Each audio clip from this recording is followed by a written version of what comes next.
Kasus ini mungkin merupakan salah satu kasus paling terkenal yang mengguncang seluruh negeri pada masanya.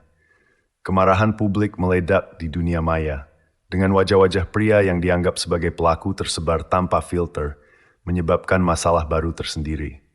Tragedi ini bahkan menginspirasi banyak film dan drama Korea, termasuk Hongju pada tahun 2013, dan serial drama Signal yang mengangkat kasus pemerkosaan geng Inju.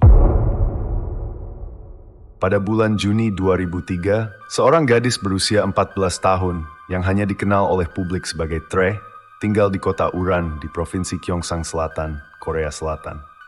Ia bertemu dengan seorang anak SMA bermarga Park secara online.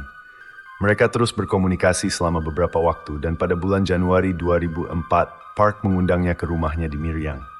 Mungkin karena rasa penasaran terhadap Park, Tre memutuskan untuk menemuinya.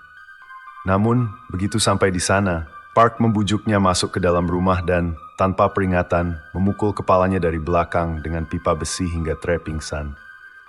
Ternyata, Park tidak sendirian.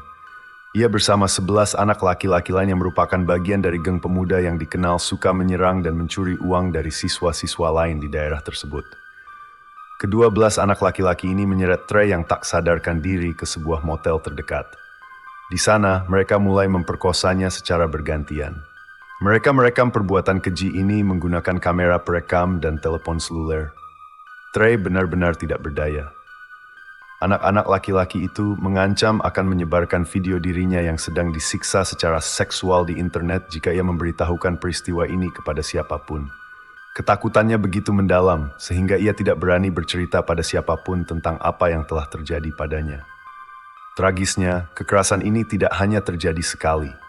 Selama setahun berikutnya, Tre terus diperkosa, tidak hanya di motel, tetapi juga di tempat-tempat umum seperti taman bermain dan lapangan tenis. Menurut laporan polisi, pada setiap kejadian, Tre diperkosa oleh 3 hingga 24 anak laki-laki SMA, dan sedikitnya 44 anak laki-laki terlibat dalam kekejaman ini selama setahun penuh. Penderitaan Tre tidak berhenti di sana. Para pelaku bahkan memaksanya membawa saudara perempuannya yang berusia 13 tahun dan sepupunya yang berusia 16 tahun ke Miryang, di mana mereka juga dipukuli dan disiksa secara brutal. Kemudian terungkap bahwa para pelaku memang mengunggah video-video pemerkosaan itu secara online, mempermalukan Tre lebih jauh. Pertanyaan yang terus muncul adalah, mengapa tidak ada yang bisa menyelamatkan gadis malang ini? Ayah Tre adalah seorang pecandu alkohol yang kasar, yang sering memukulinya. Ibunya telah melarikan diri dari rumah karena tidak tahan dengan kekerasan sang ayah. Dengan latar belakang keluarga yang penuh kekerasan, Tre tidak memiliki tempat berlindung. Dalam keputusasaan yang mendalam, Tre mencoba bunuh diri dengan menelan sejumlah besar obat tidur, tetapi ia akhirnya selamat dan dirawat di rumah sakit. Saat di rumah sakit, dokter yang merawatnya melihat tanda-tanda kekerasan dan memar di tubuhnya. Kecurigaan itu memicu pemeriksaan medis lebih lanjut, yang akhirnya mengungkapkan bahwa selama setahun terakhir, Tre telah menjadi korban pemerkosaan berkali-kali. Pada tanggal 25 November 2004, bibinya melaporkan kasus ini ke polisi, dan penyelidikan pun dimulai. Ternyata Tre bukan satu-satunya korban. Setidaknya ada 5 gadis lain yang juga diperkosa oleh anggota geng tersebut.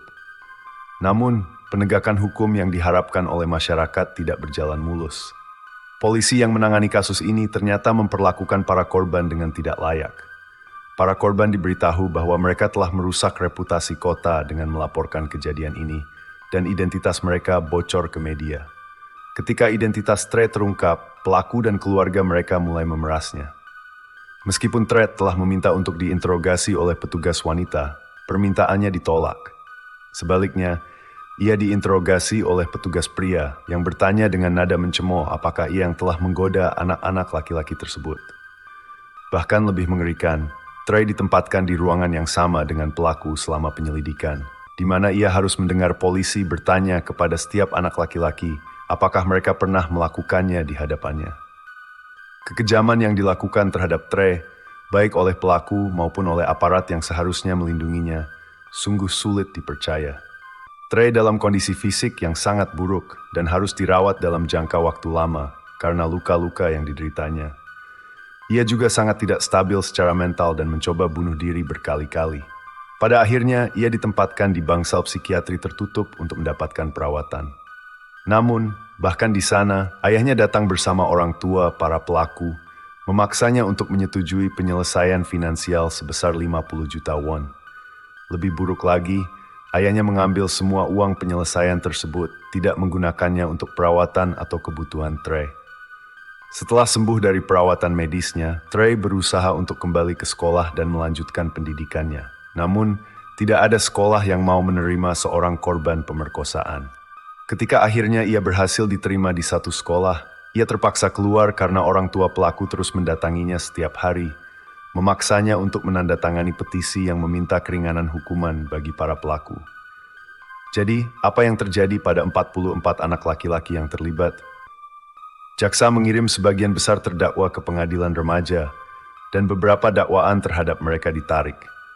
Hanya 10 pelaku yang sebelumnya didakwa melakukan pelecehan seksual, namun jaksa hanya meminta hukuman penjara 2 hingga 4 tahun dengan masa percobaan 3 bulan.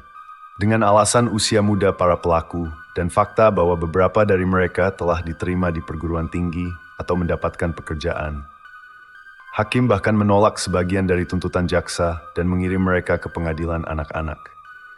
Pada akhirnya hanya 5 pelaku yang dikirim ke pusat penahanan remaja dan tidak ada satupun yang dijatuhi hukuman pidana yang berat.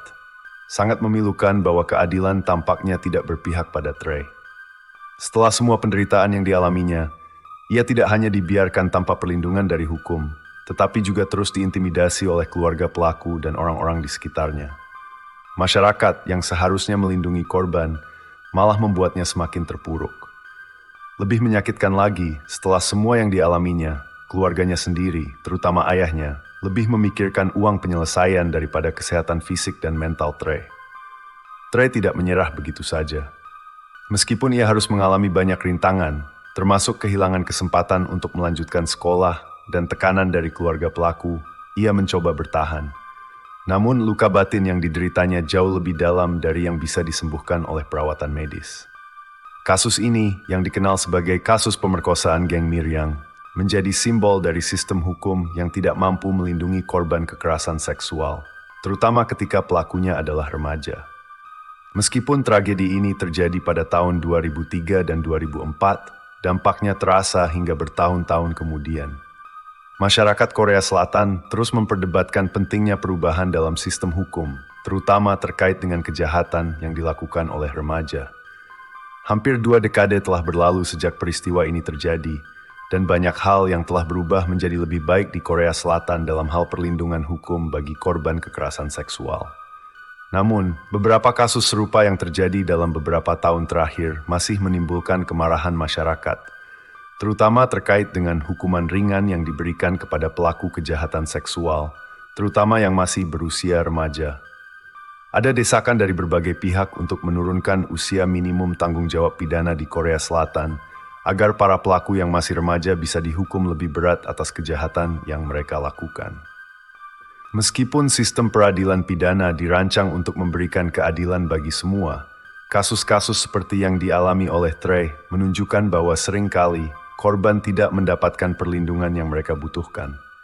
Pada akhirnya, kisah tragis Trey menjadi peringatan bahwa keadilan tidak selalu ditegakkan dengan adil, dan masih banyak yang harus dilakukan untuk melindungi korban kekerasan seksual, terutama di kalangan remaja. Itulah tadi sebuah fakta menyedihkan tentang cerita seorang perempuan bernama Trey. Bagaimana menurut kalian? Jangan lupa like dan subscribe untuk cerita-cerita menarik lainnya.